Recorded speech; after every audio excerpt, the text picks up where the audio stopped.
জায়গায় সাইদি সাহেব আসবেন ওয়াজ করার জন্য। হরতাল আগের থেকে শুরু করে দেওয়া হয়েছে, গাড়ি ঘোড়াগুলো বন্ধ করে দেওয়া হয়েছে, কিন্তু তাফসীর মাহফিল শুরু হবার আরো 2 দিন 3 দিন বাকি আছে। যারা কোরআন সহজে বুঝতে পারে একজন ব্যক্তির কথা শুনে, সেই ব্যক্তির ওয়াজটা শোনার জন্য 2 দিন আগে ময়দানে যেয়ে তারা উপস্থিত হয়েছে। বলেন সুবহানাল্লাহ।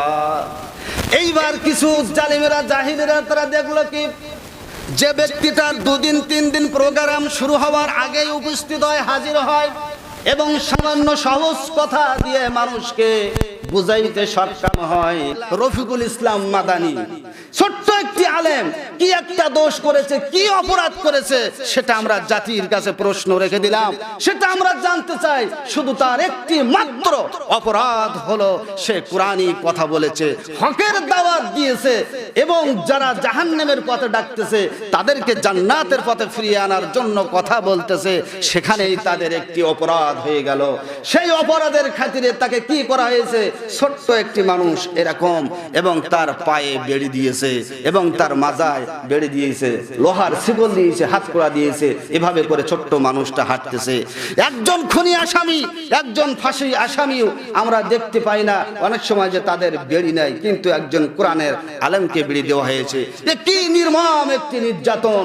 মানুষের মানবতা কোথায় গিয়েছে? কাফের বেঈমানেরা, ইহুদিরা চক্রান্ত ষড়যন্ত্র করে এই ইসলামকে নিভিয়ে দেওয়ার জন্য তারা পায়তারা করেছিল। ইসলামের আলোকে নিভিয়ে দেওয়ার জন্য তারা বিভিন্ন ষড়যন্ত্র তারা করেছিল, কিন্তু এই ইহুদিরা এই চক্রান্ত করে তারা কখনো সফল হতে পারেনি এবং কখনো পারবেও না। কিয়ামত পর্যন্ত তারা চেষ্টা করলেও পারবে না। সেই কথা আল্লাহ রাব্বুল আলামিন কোরআনুল কারীমে আল্লাহ বলছেন, ইউরিদুনা লিইউতফিউ নূরাল্লাহি বিআফওয়াহিহিম ওয়াল্লাহু মুতিম্মু নূরিহি ওয়ালাউ কারিহাল কাফিরুন। আল্লাহ রাব্বুল আলামিন এজন্য বলছেন, ইউরিদুনা লিইউতফিউ নূরাল্লাহ, কাফের বেঈমানেরা আমার নূরকে তারা নিভাই দেওয়ার জন্য শত চেষ্টা করেছিল, কিন্তু তারা আমার ইসলামের নূর আলো তারা কখনো নিভাই দিতে পারেনি, আর পারবেও না। আল্লাহ বলেন, আল্লাহ রাব্বুল আলামিন বলেন, ওয়াল্লাহু মুতিম্মু নূরিহি ওয়ালাউ কারিহাল কাফিরুন। আল্লাহ রাব্বুল আলামিন বলেন, আমার দ্বীন, আমার ইসলাম, আমার ইসলামের আলো, আমার ইসলামের নূর কাফের বেঈমানেরা যত চেষ্টা করবে আমার ইসলামের নূরকে নিভাইয়ে দেওয়ার জন্য, তারা কখনো সফলতা অর্জন করতে পারবে না। ওরা যত চাইবে আমি তত আমার ইসলামের নূরকে আমি আরো উজ্জ্বল করে দিব। বলেন সুবহানাল্লাহ। আমার ইসলামের নূরকে আমি আরো উজ্জ্বল করব। এই জামানায় দেখেন, ইসলামের নূরকে নিভাইয়ে দেওয়ার জন্য কাফের বেঈমানেরা 1 নম্বরের একটি চক্রান্ত প্রথমেই তারা শুরু করলো নবীদের উপর দিয়ে। কাফের বেঈমানেরা দেখলো এই কোরআনুল কারীম যেভাবে আছে যদি এইভাবেই থাকে, তাহলে এই মানুষ যেভাবে অন্ধকারের পথে আছে এরা অন্ধকারের পথেই থেকে যাবে। কিন্তু এরা তো শিক্ষা জানে না, এরা কোরআন পড়তে জানে না, কোরআনের মধ্যে কি আছে এটা তারা বোঝে না, জানে না। তাহলে কোরআন যেভাবে আছে এইভাবেই যদি তালাবদ্ধ থাকে, একটি টাকের উপরে উঠানো থাকে, যদি আলনা শোকেজের ভিতরে এইভাবে কোরআনটা যদি ওখানেই বসে থাকে, তাহলে মানুষ এতে হেদায়েত পেতে পারে না, হেদায়েত নিতে পারবে না। তবে এই কোরআনটা যারা কেবলমাত্র খুলে খুলে মানুষকে বুঝায়, তাদেরকে ধরো, তাদেরকেই মারো, তাদেরকেই আটকেই থাও, তাহলে কোরআনের পাশে আলেমরা যেতে পারবে না। আর আলেমরা জনসাধারণ আম মানুষদেরকে বুঝাইতে সময় পাবে না। তাহলে যেভাবে মানুষেরা আম ভাবছিল, যেভাবে কোরআন যেখানে আছে ওখানেই থাকুক, তোমরা আলেমদেরকেই ধরো। এই আলেমদেরকে নষ্ট করার জন্য হাজ্জাজ বিন ইউসুফ লেগেছিল, হাজারো আলেমদেরকে কিন্তু হত্যা করেছিল, ফেরাউন করেছিল, আবু জেহেল করেছিল, নমরুদ করেছিল।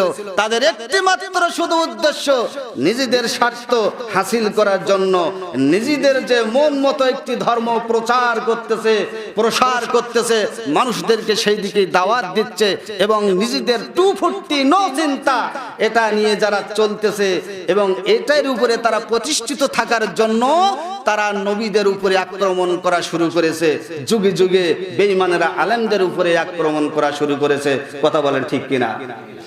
এই জন্য আল্লাহ বলেন, আমার নূর আমার ইসলাম তোমরা যতই নিভাই দিতে চাও না কেন, তোমরা চেষ্টা করলেও আমার নূর আলো তোমরা নিভাই দিতে পারবে না। যত আমার নূরকে নিভাই দিতে চাবে তত আমার নূর আরো জ্বলে উঠবে। বলেন সুবহানাল্লাহ। অনেক সময় দেখেন আমরা চুলার ভিতরে অনেক সময় আমরা কাঠ দিয়ে আমরা আগুন জ্বালাই, বড় একটা কাঠের গোলায় আমরা আগুন দিয়ে কিন্তু আমরা আগুন জ্বালাই। এই সময় আমরা দেখি অনেক সময় ফু দেয়। আমরা সাধারণ জানি যে ফু দিলে আগুন নিভে যায়, কিন্তু আগুনের যে আরেকটু পাওয়ার ওঠে বাতাস দিলে, এটাও আমাদের অজানা নাই। এখন আমরা জানি যে বাতাস দিয়ে আগুন আরো জোর দিতে হয়। কথা বলেন ঠিক কিনা? তাই কাফের বেঈমানদের ষড়যন্ত্রকে আল্লাহ রাব্বুল আলামিন ফুর সমতুল্য করেছেন, যার কোনো শক্তি নাই। হাওয়া এটা হলো একটি বাতাস। তোমাদের ওই ষড়যন্ত্র, ওই চক্রান্ত একটি বাতাসের মতো, মাকড়সার জালের চেয়েও আরো নরমাল হাওয়ার মতো। তোমরা ষড়যন্ত্র করেও তোমরা টিকে থাকতে পারবে না।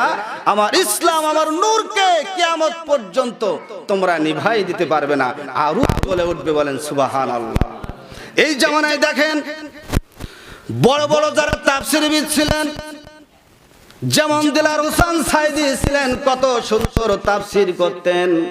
উনি যদি একটি ময়দানে তাফসীর করার জন্য যদি আসতেন, ওনার পোস্টারে যদি নাম শুনতেন, মানুষ আর কোনো কাজকর্মগুলো করতেন না। সবাই আল্লামা দিলার হোসেন সাইদির ওয়াজ শোনার জন্য দৌড়ায় যেত। কথা বলেন ঠিক কিনা? এমনও পরিবেশ করা হয়েছে, এই জায়গায় সাইদি সাহেব আসবেন ওয়াজ করার জন্য, হরতাল আগের থেকে শুরু করে দেওয়া হয়েছে, গাড়ি ঘোড়াগুলো বন্ধ করে দেওয়া হয়েছে, কিন্তু তাফসীর মাহফিল শুরু হবার আরো 2 দিন 3 দিন বাকি আছে। যারা কোরআন সহজে বুঝতে পারে একজন ব্যক্তির কথা শুনে, সেই ব্যক্তির ওয়াজটা শোনার জন্য 2 দিন আগে ময়দানে যেয়ে তারা উপস্থিত হয়েছে। বলেন সুবহানাল্লাহ। এইবার কিছু জালিমেরা, জাহিলেরা তারা দেখলো কি, যে ব্যক্তিটার 2 দিন 3 দিন প্রোগ্রাম শুরু হওয়ার আগেই উপস্থিত হয়, হাজির হয় এবং সামান্য সহজ কথা দিয়ে মানুষকে বুঝাইতে সক্ষম হয়, এই ব্যক্তিটা সমস্ত শ্রমিক থেকে শুরু করে, মূর্খ থেকে শুরু করে একেবারে শিক্ষক পর্যন্ত, প্রেসিডেন্ট পর্যন্ত সমস্ত বিষয়ের শ্রেণীর মানুষগুলো তার আয়াতে নিচ্ছে, সহজে কোরআনগুলো বুঝতে পারতেছে। এইভাবে যদি কোরআন বোঝায় তাহলে ইসলামী আন্দোলন আরো শক্তভাবে করে ফেলবে। আর ইসলামী আন্দোলনের ভিতরে যদি মানুষ সব বাতিনিরা দেখলো আমাদের 240 নো চিন্তা 2 নাম্বারি কারবার গুলো ধরা খেয়ে যাবে, এর উপরে আমরা আর প্রতিষ্ঠিত থাকতে পারবো না। তাহলে কোরআন যেভাবে আছে সেইভাবে থাকুক, কিন্তু যে ব্যক্তিটা কোরআন খুলে খুলে আমরা রাখি, তাহলে মানুষেরা আর কোরআন বুঝতে পারবে না, মূর্খতার যুগের মতন তারা থেকে যাবে। আমাদের 240 নো চিন্তা 2 নাম্বারি কারবার গুলো প্রতিষ্ঠিত থাকবে, আমরা সমানেই চালাতে পারবো। কথা বলেন ঠিক কিনা? আল্লাহ বলেন, ইউরিদুনা লিইউতফিউ নূরাল্লাহি বিআফওয়াহিহিম, আমার নূরকে নিভাই দেওয়ার জন্য ওরা বিভিন্ন কৌশলগুলো ওরা অবলম্বন করে, বিভিন্ন কৌশল, বিভিন্ন পন্থা, বিভিন্ন সেকশন, বিভিন্ন সিস্টেমগুলো ওরা গ্রহণ করে। গ্রহণ করলে কি হবে? আল্লাহ রাব্বুল আলামিন বলেন, আমার ইসলাম, আমার নূর ওরা জীবনে কখনো নিভাই দিতে পারবে না, আরো উজ্জ্বল হয়ে উঠবে। বলেন সুবহানাল্লাহ। এই জামানায় দেখেন একজন বন্দী থাকলো কোনো সমস্যা নাই। আমার নবীজি জেল কেটেছেন 3.5 বছর শিয়াবে আবু তালেবের ভিতরে। কাফের বেঈমানেরা আমার নবীকে আটকাই রাখলো, কারণ ছিল কি, মুহাম্মদকে যদি আটকাই রাখা যায় কোরআন যেখানে আছে সেখানেই থাকবে। কোরআনের তো ক্ষমতা নাই নিজে পায়ে হেঁটে হেঁটে মানুষকে দাওয়াত দেবে, কিন্তু মুহাম্মদ এই কোরআন খুলে খুলে যখন মানুষদেরকে বুঝায় বলতেছে, এই মানুষেরা আমাদের দলে থেকে চলে যেয়ে মুহাম্মাদের দলে ভিড়ে যাচ্ছে। আবু জেহেল, উতবা, শাইবা, আবু লাহাব, এই কাফের বেঈমানেরা তখন আমার নবীকে তারা শিয়াবে শিয়াবে আবু তালেবের ভিতরে আটকেই রাখলো 3.5 বছর। কিতাবের মধ্যে আসছে আল্লাহর নবী, প্রিয় নবী হাবিব মুহাম্মদুর রাসূলুল্লাহ সাল্লাল্লাহু আলাইহি ওয়াসাল্লাম যখন শিয়াবে আবু তালেবের ভিতরে আটকানো ছিলেন, তখন এমন ক্ষুধা হয়ে যেত সাহাবীদের, আমার নবীর কোনো খাদ্যগুলো পেত না, খাবার খাদ্যগুলো তাদের কাছে যা ছিল শেষ হয়ে গেল। গাছের পাতাগুলো খেতেন, গাছের পাতাগুলো খেয়ে যখন পায়খানাগুলো করতেন, এই পায়খানাগুলো ছাগলের নাদির মতো হয়ে যেত। পাতা খাওয়া এই মলগুলো ছাগলের নাদির মতো হয়ে যেত। এভাবে করে আমার নবী 3.5 বছর জেলখানার ভিতরে আবদ্ধ হয়েছে। শুধু তাই নয়, কাফের বেঈমানেরা ওই শিয়াবে আবু তালেবের বাইরে যে বাজার দোকানগুলো ছিল, ওই কাফের বেঈমানেরা আবু জেহেল উতবা সাইবা কাফেরের গোষ্ঠীরা তারা ওই বাজারে যেয়ে বাজারের সমস্ত পণ্যগুলো তারা উত্তম দাম দিয়ে বাড়িতে কিনে আনলো। আর ওই দোকানদারদেরকে ওদেরকে বলে দিল, বাজারে যদি তোমরা ওই মুহাম্মাদের লোকের কাছে যদি কোনো মাল সামানগুলো বিক্রি করো, তাহলে তোমাদের উপরে কিন্তু আমরা কঠিন নির্যাতন নিয়ে আসব, তোমাদের কিন্তু আমরা কঠিন শাস্তি দিয়ে দেব। ওদের কাছে যেন কোনো কিছু বিক্রি করা না হয়, এই জন্য কোনো কিছু না পেয়ে গাছের পাতাগুলো খেতেন। এটা একটা বড় সুন্নাত। যখন কোরআনী ইসলামী আন্দোলন করতে যেয়ে যখন জালিমদের ষড়যন্ত্রে যদি আপনি আটকা পড়েন, সেখানে এখানে একটা সুন্নাত আদায় হয়ে যাবে। শুধু তাই না, এই জামানায় দেখেন ছোট্ট একটি আলেম আমরা দেখলাম, রফিকুল ইসলাম মাদানী, ছোট্ট একটি আলেম কি একটা দোষ করেছে, কি অপরাধ করেছে, সেটা আমরা জাতির কাছে প্রশ্ন রেখে দিলাম, সেটা আমরা জানতে চাই। শুধু তার একটি মাত্র অপরাধ হলো সে কোরআনী কথা বলেছে, হকের দাওয়াত দিয়েছে, এবং যারা জাহান্নামের পথে ডাকতেছে তাদেরকে জান্নাতের পথে ফিরিয়ে আনার জন্য কথা বলতেছে, সেখানেই তাদের একটি অপরাধ হয়ে গেল। সেই অপরাধের খাতিরে তাকে কি করা হয়েছে, ছোট্ট একটি মানুষ এরকম, এবং তার পায়ে বেড়ি দিয়েছে এবং তার মাজায় বেড়ি দিয়েছে, লোহার শিকল দিয়েছে, হাত কড়া দিয়েছে। এভাবে করে ছোট্ট মানুষটা হাঁটতেছে। একজন খুনি আসামি, একজন ফাঁসি আসামিও আমরা দেখতে পাই না অনেক সময় যে তাদের বেড়ি নাই, কিন্তু একজন কোরআনের আলেমকে বেড়ি দেওয়া হয়েছে। এ কি নির্মম একটি নির্যাতন, মানুষের মানবতা কোথায় গিয়েছে ভাইরা আমার। এজন্য করে ওই যুগের সাথে এই যুগ যেন মিলে যাচ্ছে। কার কি কথায়, কার কি মন মস্তিষ্কে কি চিন্তা আসতেছে, সেই চিন্তায় ইসলামের দিকে না ঝুঁকে তারা নিজেদের স্বার্থের দিকে ঝুঁকতেছে। তাদেরকে আমরা দাওয়াত দেই, এটা আমাদের বুঝতে হবে যে আসলে এটা আমাদের তাদের যাদের যে সাজা শাস্তি এটা তাদের প্রাপ্য কিনা।